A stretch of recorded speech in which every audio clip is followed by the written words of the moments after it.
I'm fascinated by the existential plight in humans. Love versus hate.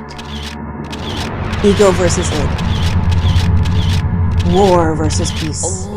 And my journey today has brought us to Kosovo, a state no one wants.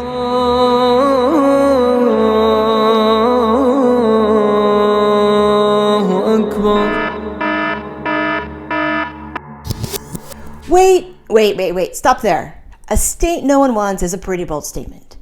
And I'm here to tell you exactly why I wrote it like that and share with you my appreciation of Kosovo. But first, to understand this, we need to step back and understand the entire history of Eastern Europe. And because I'm not a historian, I'm a technologist, we're going to do it in PowerPoint, not sponsored. So, buckle up for a ride. This is Eurasia. Mostly today. And this little red dot is Kosovo, so keep your eyes on her throughout these slides. Before the year 2000 BC, most of the 100 million people in the Eurasian continents were living in Northern Africa and Southern Asia. But then there was a huge drought around the year 2000 BC. So, people were in search for food and water and migrated towards what we know today as Europe, or the Mediterranean. Baller decision if you ask me, since I too love the med life. For about 1,000 years, from 753 BC to 476 AD, the Roman Empire persisted in an established environment, both hosting a pagan and then an Orthodox religious state, until Constantinople died and thus befell the great Roman Empire into a Western and Eastern state. Constantinople had something to do with succession planning, if you ask me. The Eastern state came under control of the Northern Byzantine powers. This empire slowly shrunk over the next 1,000 years until it succumbed after a 150 war between the Islamic Ottomans out of the east in 1453 AD. It's no shock that with all of this chaos happening, a bunch of people wanted to escape Europe and explore to find more peaceful lands.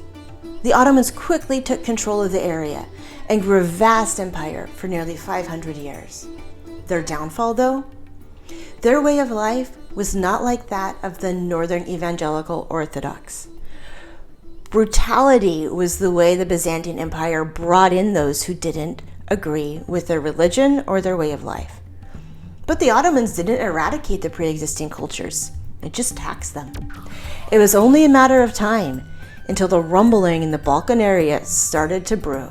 In 1878, Albanians spread throughout the vast corners of the Ottoman Empire, set aside their regional differences, and met for the first time to form the League of Prizren.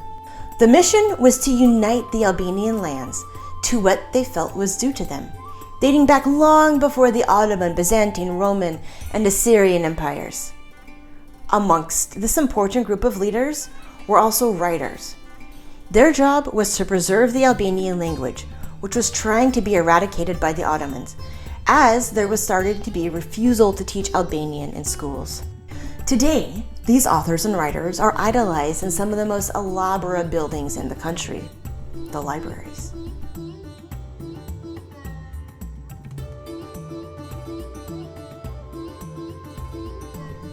Ethnic nationalism, like Albania's League of Prizren, wasn't just common to the Albanians, but continued amongst other Balkan nations and fueled the first 1912 Balkan War. Greece, Serbia, Montenegro, and Bulgaria formed an alliance and decided to declare war on the Ottoman Empire to push them out of their Balkan peninsula and back to the Turkish area. Albania, who previously just declared themselves independent, wasn't part of this squabble at all. While the big baddie Ottomans were now gone, the real war can now begin.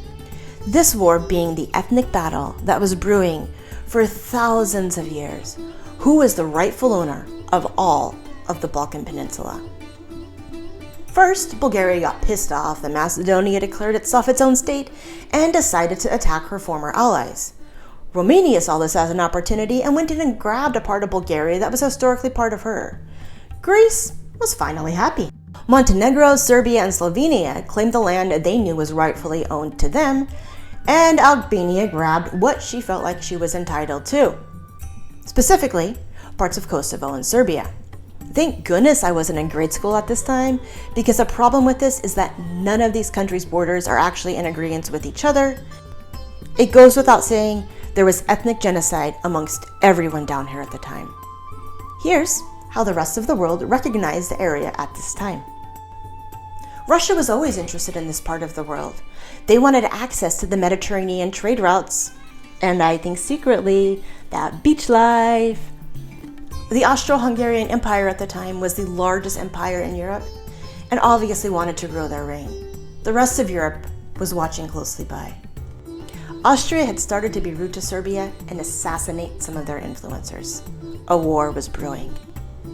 Russia saw this as an opportunity and sent infinite help to Serbia, Romania, Albania, and Greece. Finally getting her hands on that Mediterranean holiday she totally dreamed of. This left the Balkan area in 1914 looking like this mix of allies. So much drama! The end of World War I ended in a bunch of top-down treaties, ceasefires, and new country boundaries being formed. Specifically, Romania got her country back. Land was taken away from Russia to form Poland and the Baltic states, and the Austro-Hungarian Empire was broken up. And of course, a new country was formed out of this to make the Balkan people happy. Yugoslavia! Well, it was large enough and well organized enough to hold its ground for 10 years. The baby Bambi of a country had no chance against warding off the brewing military power of Nazi Germany or fascist Italy. Within 13 days of being invaded, Yugoslavia surrendered to the Axis powers in 1941 and remained a haven for them until the Soviet Red Army came in to clear out the Axis powers towards the end of World War II and reestablish control, confidence, and communism back into the Yugoslavian Empire. Now that the big bully powers in the world were done fighting in the land, peace between the international country lines was once again recognized, and ethnic war could now continue. But this time, the Soviets hung around a bit in the Balkans to help out, and maybe just get a bit closer to establishing that dream Mediterranean beach vacation spot. In 1946, the Soviets established Kosovo as its own state within Yugoslavia. But the Liga Prizren was still in operation and had something more nefarious under their sleeves. All they desired was to return the area known as Kosovo back to an Albanian state, back to where their historical records said it should be, and thus started a movement. All of this was going underneath the fact that Yugoslavia was trying to establish itself as a communist state and establish a government. Having to deal with the ethnic conflict was the last thing the government needed. Memorials throughout the country had been established to remember the plight of both Albanians and Serbians during this time. In 1989, this one we see here recognized as a Serbian attack to an Albanian police force. Now, don't get me wrong. A lot of terrible human crimes happened on both the Serbian and Albanian sides. But my tour guide was Albanian, and thus we stayed on the Albanian part of the cities. In 1995, full-blown war broke out when terrorist organizations on both the pro-Serbian and pro-Albanian sides were formed and escalated crimes in their opposing cultures. In 1998, the fight gained Western interest when the Socialist Party of Serbia gained political control of the Yugoslavian government. As the Socialist Party of Serbia was a longtime ally of Russia, who was a longtime nemesis of the US of A, it was nearing time for a new power to get involved in this 4,000-year-old squabble. As the Cold War was mostly over, Russia was left picking up pieces from the dissolution of the USSR, which gave the US of A an opportunity to step in and gain a foot into the door to Russia's Mediterranean holiday home. In 1999, shortly after Monica Lewinsky finished off Bill Clinton, he declared a national emergency and a threat to US national security due to the raging war. Literally, why did it bother him since the US is so far away from Kosovo? But he convinced NATO to come in and heavily bomb the Serbian part of Yugoslavia until the government halted their actions. This gave the Albanians some time to gain some ground. Over the next years, over 40,000 air raid missions were run by NATO, ultimately leading to the dissolution of the Yugoslavian states in 2002. While NATO powers were successful in breaking up the Yugoslavian government, the actual underlying conflict was untouched. Still today, rages brutal conflicts, anger, and resentment between the Balkan people, all who feel they are rightful owners of the area. In Kosovo specifically, the Albanians live in this yellow area, the Serbians in the red area. Kosovo is a country that belongs to someone else, and many countries don't recognize her. She's branded herself no broken republic. She wants to belong somewhere. Albania thinks she is rightfully Albanian, and Serbia thinks she is rightfully hers. The tension in this land dates back over 4,000 years ago. It's cultural, it's religious, it's fueled by greed, ego, and Western economies dabbling in the resource-wealthy Balkan countries. It's a region that flies either the Serbian or Albanian flag high and proud. And only government buildings or in rare tourist souvenir shops, the Kosovo flag and swag are shown. If we look at this from a Western perspective, the grandeur of the Balkan ethnic wars is similar to one if the First Nations people of Canada and the United States decided to ally together and push back the non-First Nations people back to Europe to reclaim their land and restore the country back to the original inherent wealth it had been millennia before they were eradicated. The solution to this? Well, some say it could be solved if just a couple people moved from their land.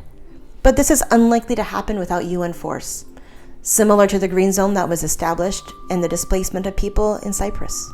This solution is much deeper, as it requires Western economics to stop dabbling in ethnic battles. And in this globally interconnected world, I'm not sure how that would work. So today, I appreciate what's here. Respect my position as a visitor in this land, with over 4,000 years of war on who is the rightful owner. I try to project love, generosity, and compassion for the plight that everyone here faces. Whether you believe Kosovo is a country or not, it's a part of the world I was honored to have visited just days before NATO moved back in and military action started yet once again. Today, we stand on a peaceful spot in Kosovo, a spot where throughout the years, legacy has it that whoever controls this fortress we stand in controls the city. And it's been like this for as long as anyone can remember. There's artifacts found in these grounds dating back to the Assyrian Empire in 2000 BC. There are secret tunnels connecting it to the city and to the river to ensure supplies can be brought up to the fortress regardless of blockades and battles below. This area of the world is a melting pot of history's past. The people are happy, healthy, and proud of their heritage. Whether it be a dependent of the Macedonian champion Alexander the Great, Serbian, Hungarian, Albanian, Greek, Ottoman, or Roman. As we close out this video, close your eyes and take in the peace that rings throughout the town of Prizren. 5 times a day, over 40 mosques in Prizren sing the reminder for prayer and a moment of peace.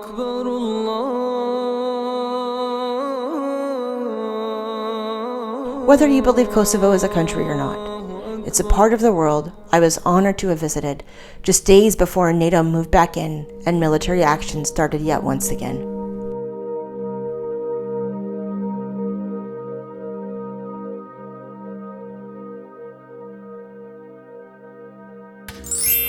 As always, thanks for joining me today in this geopolitically complicated part of the world.